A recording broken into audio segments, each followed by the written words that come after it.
Good morning everyone.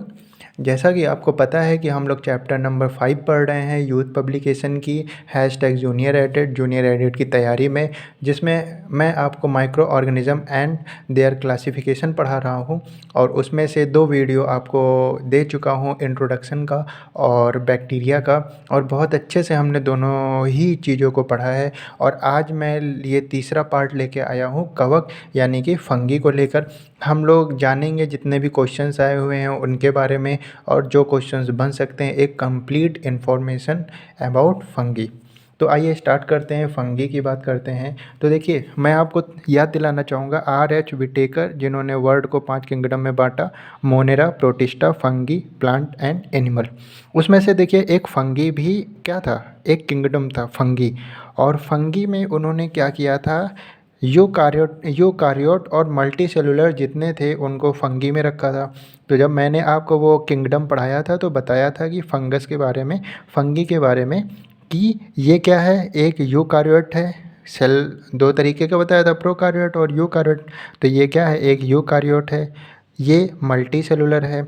और एक और बात आपको बताई थी कि all fungus are multi cellular except yeast. ये बहुत इंपॉर्टेंट पॉइंट है, ध्यान दीजिएगा। All fungus are multi cellular except yeast, मतलब ईस्ट को छोड़कर जितने भी फंगस हैं वो मल्टी सेलुलर हैं। तो ये कुछ इन्फॉर्मेशन आपको दी थी, एक बस थोड़ा सा याद दिलाने की कोशिश कर रहा था जिससे आप यहाँ पे कनेक्ट हो पाएँ इस टॉपिक से। उसके बाद अब बात करते हैं आगे। तो पहला पॉइंट जो इन्होंने बुक में दे रखा है कि प्रायः जो वनस्पतियों में वर्गीकृत किया जाता है, यानी कि फंगस को, यानी कि कवक को किस में वर्गीकृत किया जाता है, तो वनस्पति में वर्गीकृत किया जाता है। वनस्पति मतलब कि प्लांट में वर्गीकृत किया जाता है। ये पर्ण रहित होते हैं, ये विविध पोषी होते हैं और ये प्रजनन बीजाणुओं के द्वारा करते हैं। तो ये 3 पॉइंट आपको मिल गए कि पर्ण रहित होते हैं ना। मतलब कि पर्ण रहित होने का मतलब आप समझ रहे हैं, इनमें पत्तियां नहीं होती हैं।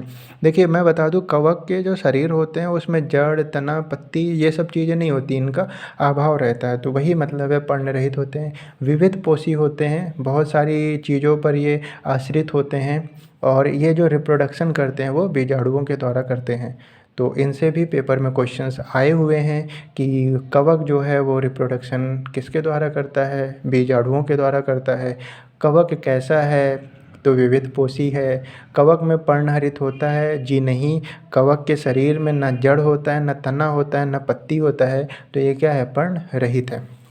अब देखिए, जितने भी जीव हैं उनमें भोजन संचित होता है और वो संचित भोजन किसी न किसी फॉर्म में होता है, जैसे स्टार्च के फॉर्म में होता है, ग्लूकोज के फॉर्म में होता है। तो यहाँ पे बात आती है कि कवक में जो संचित भोजन होता है वो किस फॉर्म में होता है, तो वो ग्लाइकोजन के रूप में होता है।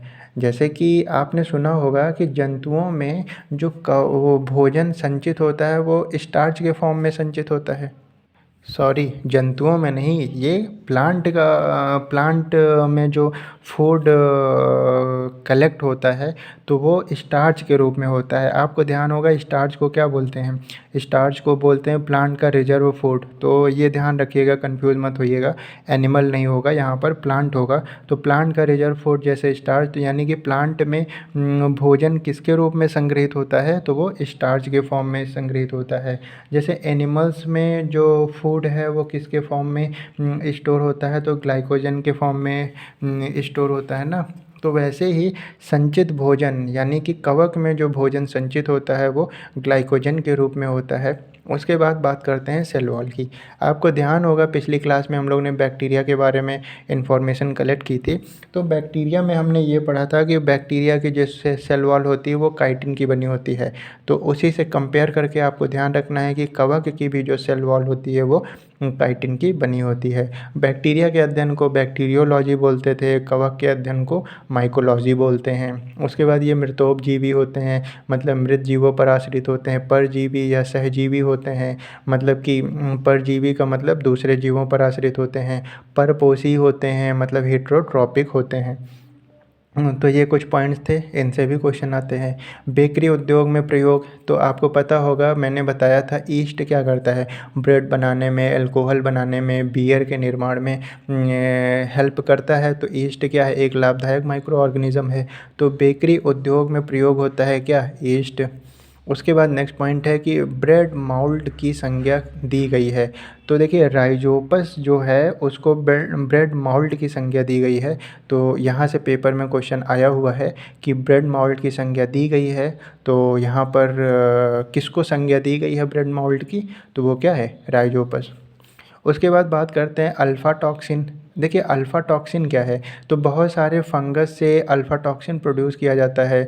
और ये फंगस कहाँ मिलते हैं, ये फंगस आपको एग्रीकल्चरल क्रॉप्स में मिलेंगे, जैसे कि मेज़ के पौधे हो गए, पीनट्स की ट्रीज़ हो गई, तो वहाँ से आपको बहुत सारे फंगस मिलते हैं। और वो फंगस क्या करते हैं, अल्फ़ा टॉक्सिन बनाते हैं। अल्फ़ा टॉक्सिन नामक जहरीली पदार्थ प्राप्त किया जाता है एस्परगिलस फ्लेवस से। तो ये क्या है, ये एक फंगस है जिसका नाम एस्परगिलस फ्लेवस है। और इससे अल्फ़ा टॉक्सिन प्रोड्यूस किया जाता है। ये बहुत ही जहरीला पदार्थ है। तो एक बार पेपर में ये क्वेश्चन आया था कि अल्फ़ा टॉक्सिन नामक जहरीला पदार्थ प्राप्त किया जाता है, तो ये एक फंगस से प्राप्त किया जाता है। वो फंगस हमें एग्रीकल्चरल क्रॉप्स में देखने को मिलते हैं, और वो फंगस को हम क्या बोलते हैं, एस्परगिलस फ्लेवस। उसके बाद आपने सुना होगा रिंग वॉर्म। ये रिंग वॉर्म क्या है, बीमारी है एक। तो रिंग वॉर्म जब होता है तो लोग कहते हैं फंगस जम गया है। तो उस फंगस का नाम क्या होता है, तो रिंग वॉर्म किसके कारण होता है, ये कवक के कारण होता है, यानी फंगस के कारण होता है। और उस फंगस का नाम क्या है, तो वो ट्राइकोफाइटोन है या फिर माइक्रो स्पोरम है। तो ये दो फंगस के नाम याद रखिएगा, ट्राइकोफाइटोन और माइक्रोस्पोरम, जिनके कारण हमें क्या होता है, रिंगवॉर्म होता है। तो ट्राइकोफाइटोन और माइक्रोस्पोरम। उसके बाद पेनिसिलिन नामक औषधि, आपने तो सुना होगा कि पेनिसिलियम नोटेटम नामक कवक से बनता है पेनिसिलिन नामक औषधि। और आपको ये भी ध्यान रखना, देखिए आजकल आप बहुत सुन रहे होंगे ब्लैक फंगस, वाइट फंगस ना, येलो फंगस। तो आपको एक चीज़ बताना चाहूँगा, जो पेनिसिलियम नोटेटम है, ये एक कवक है। और इस कवक को क्या बोलते हैं, इस कवक को ब्लू फंगस बोलते हैं। ध्यान रखिएगा, क्या, ब्लू फंगस यानी कि नीला फफूंद। तो जैसे ब्लैक फंगस जो है उसको क्या बोलते हैं, माइकोमॉर्फिस बोलते हैं शायद। शायद नहीं, यही बोलते हैं, नहीं, म्यूकर माइकोसिस बोलते हैं। हाँ, याद आ गया। क्योंकि अभी आजकल आप न्यूज़पेपर में पढ़ रहे होंगे ना, तो ब्लैक फंगस को वो लोग किस नाम से मेंशन करते हैं, म्यूकोसिस। तो म्यूकर म्यूकोसिस हो गया, या राइजोपस हो गया, या एस्परजिलस नाइजर हो गया, ये सभी क्या है, ये ब्लैक फंगस के नाम हैं। तो वैसे ही जो ब्लू फंगस है उसका नाम क्या है, उसका नाम है पेनिसिलियम नोटेटम। और पेनिसिलियम नोटेटम किस कवक पेनिसिलियम नोटेटम नामक कवक से पेनिसिलिन नामक औषधि बनाई जाती है। उसके बाद फंगिसाइड। फंगिसाइड का मतलब समझ, साइड का मतलब होता है मारना। जैसे आपने सुना होगा पैरीसाइड यानी पेरेंट्स को मार देना, सरोरीसाइड यानी सिस्टर को मार देना ना, और मैट्रीसाइड यानी मदर की हत्या कर देना, रेजिसाइड रजवाड़ों की हत्या कर देना। तो वैसे फंगिसाइड का मतलब क्या होता है, फंगिसाइड का मतलब फंगस को जो मार दे। जैसे आपने सुना होगा पेस्टिसाइड्स, पेस्टिसाइड्स का मतलब क्या होता है, जितने भी पेस्ट हैं उनको मार देना। तो फंगिसाइड का मतलब कि कवकनाशी, यानी कि जो फंगस को मार देते हो। तो एक मिश्रण होता है, उस मिश्रण को बोलते हैं बोर्डेक्स मिश्रण। पेपर में क्वेश्चन आया था कि बोर्डेक्स मिश्रण किस में सहायक है, तो वो कवकनाशी में सहायक होता है, मतलब कवक को मारने में। तो ये बोर्डेक्स मिश्रण है, यानी कि मिक्सचर है, तो किन्हीं किन्हीं चीज़ों का मिश्रण रहा होगा। तो पेपर में एक ये भी क्वेश्चन आया कि बोर्डेक्स मिश्रण किसका है, तो ये दो चीज़ों का मिक्सचर है, कॉपर सल्फेट का और कैल्शियम हाइड्रोक्साइड का। अब देखिए कैल्शियम हाइड्रोक्साइड का एक दूसरा नाम भी है बुझा चूना। कैल्शियम हाइड्रोक्साइड को क्या बोलते हैं, बुझा चूना, और कॉपर सल्फेट तो है ही है। तो आपको ध्यान रखना है फंगिसाइड क्या है, वो एक बोर्डेक्स मिश्रण, जो कि फंगिसाइड यानी कि फंगस को मारने का काम करता है, बोर्डेक्स मिश्रण। और ये बोर्डेक्स मिश्रण किन दो चीज़ों का मिक्सचर है, तो ये कॉपर सल्फेट और कैल्शियम हाइड्रोक्साइड का मिश्रण है। कॉपर सल्फेट 2 और बुझा चूना का मिश्रण है। तो एक ये पॉइंट आपको ध्यान रखना है कवक में। बात करते हैं आगे। उसके बाद है एगैरिकस। तो ये एगैरिकस क्या है? ये एक फंगस है और ये किस मतलब फंगस की जो क्लासिफिकेशन है उसमें किस वर्ग का सदस्य है? तो ये बेसिडियोमाइसीटस वर्ग का सदस्य है एगैरिकस। तो ये एक पेपर में क्वेश्चन आया हुआ है कि एगैरिकस ये फंगस के किस वर्ग का सदस्य है? तो बेसिडियोमाइसीटस वर्ग का सदस्य है। तो ये इम्पॉर्टेंट पॉइंट है। ये एक नया पॉइंट मिला है हम लोगों को, जो इससे पहले हम लोग नहीं जानते थे। तो इसको हमें अच्छे से ध्यान रखना है। बेसिडियोमाइसीटस ये एगैरिकस जिस वर्ग का सदस्य है उसका नाम क्या है? बेसिडियोमाइसीटस। उसके बाद ईस्ट कोशिका में मुख्य एंजाइम। तो देखिए ईस्ट जो कोशिका होती है उसमें जो एंजाइम है उस एंजाइम का नाम क्या है? जाइमेज। देखिए तो अब आपको ये समझ में आया होगा कि ईस्ट कोशिका का मुख्य एंजाइम क्या है? जाइमेज। अब अगर बात मैं करूं कि ये जाइमेज क्या होता है, तो देखिए जाइमेज क्या होता है? ये प्रोटीन से बने होते हैं और ये क्या करते हैं? ये एनर्जी देने का काम करते हैं। जैसे आपने बहुत सारे एंजाइम सुने होंगे, जाइमेज है। तो जाइमेज किसका एंजाइम है? ये ईस्ट का है। वैसे लाइपेज होता है, वैसे लाइपेज भी एक क्या है? एंजाइम है। जाइमेज एक एंजाइम है। और कैटालेज एक एंजाइम है ना। आपने सुना होगा पेरोक्सीडेज एक एंजाइम है। र्यूबिस्को एक एंजाइम है। र्यूबिस्को तो मोस्ट एबंडेंट एंजाइम, अगर कभी पेपर में पूछ लेना कि मोस्ट एबंडेंट एंजाइम, तो वो क्या है? र्यूबिस्को। तो ये सभी एंजाइम हैं जो अलग अलग चीज़ों में पाए जाते हैं। तो वैसे ही जो ईस्ट है उस ईस्ट में कौन सा एंजाइम पाया जाता है? तो उसमें जाइमेज एंजाइम पाया जाता है। और एंजाइम प्रोटीन के बने होते हैं, यानी ये जाइमेज भी क्या है? प्रोटीन का बना होता है। और ये क्या करता होगा भाई? प्रोटीन का बना है, ईस्ट को क्या प्रदान करता होगा? एनर्जी। उसके बाद काला फफूंद, बहुत नाम सुन रहे होंगे इस समय आप लोग, काला फफूंद यानी ब्लैक फंगस की। और इसको क्या बोलते हैं? Mucor mycosis. तो यानी कि काला फफूंद को और क्या बोलते हैं? काला फफूंद क्या है? ये म्यूकर माइकोसिस है, राइजोपस या एस्परजिलस नाइजर। तो ये सभी क्या है? काला फफूंद के नाम हैं। म्यूकर माइकोसिस, राइजोपस और एस्परजिलस नाइजर। उसके बाद पेनिसिलियम को कहते हैं नीला फफूंद। ये अभी मैंने आगे बताया था आपको कि पेनिसिलियम नामक औषधि बनती है किस कवक से? Penicillium notatum. और इसको ब्लू फंगस भी बोलते हैं, यानी कि नीला फंगस भी बोलते हैं।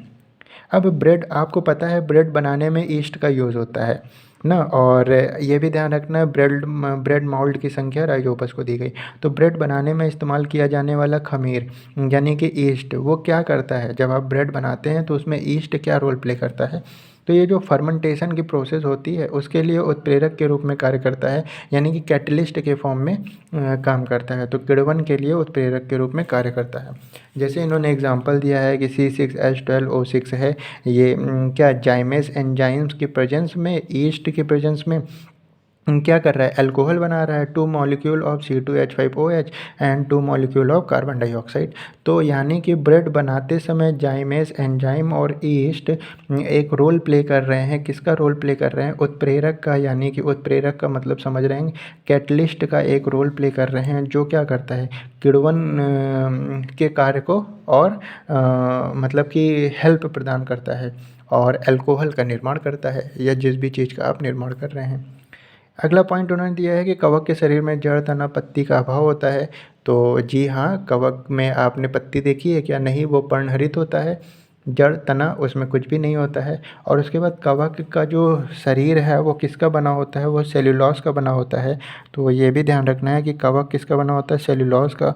उसको फंगस सेल्यूलोज भी बोलते हैं, या फिर कैलोज, कभी कभी ऑप्शन में कैलोज मिल जाएगा। तो ये कैलोज, सेल्यूलोज, ये एक ही सब वर्ड्स हैं। तो कवक सेलुलोज के बने होते हैं, उसको फंगस सेलुलोज भी बोलते हैं और कैलोस भी बोलते हैं। तो कवक किसका बना होता है? सेलुलोज का या फिर कैलोस का बना होता है। तो ये इतनी चीज़ें थी जो अभी तक कहीं ना कहीं कवक से रिलेटेड पूछी गई हैं।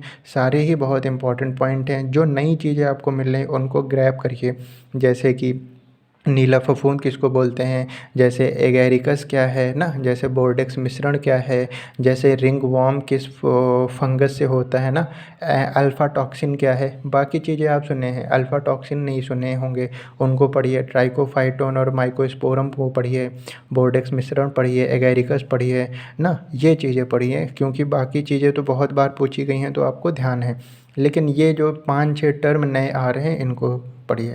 तो ये तीसरा पार्ट था। चौथे पार्ट में हम लोग आगे पढ़ेंगे, और जब सारी चीज़ों को सीख लेंगे तो इसके मैक्सिमम क्वेश्चंस को अटेंड करेंगे, और वहाँ पे हम देखेंगे कि कितना हेल्पफुल हो रहा है ये नोट्स जो अभी हम लोग पढ़ रहे हैं।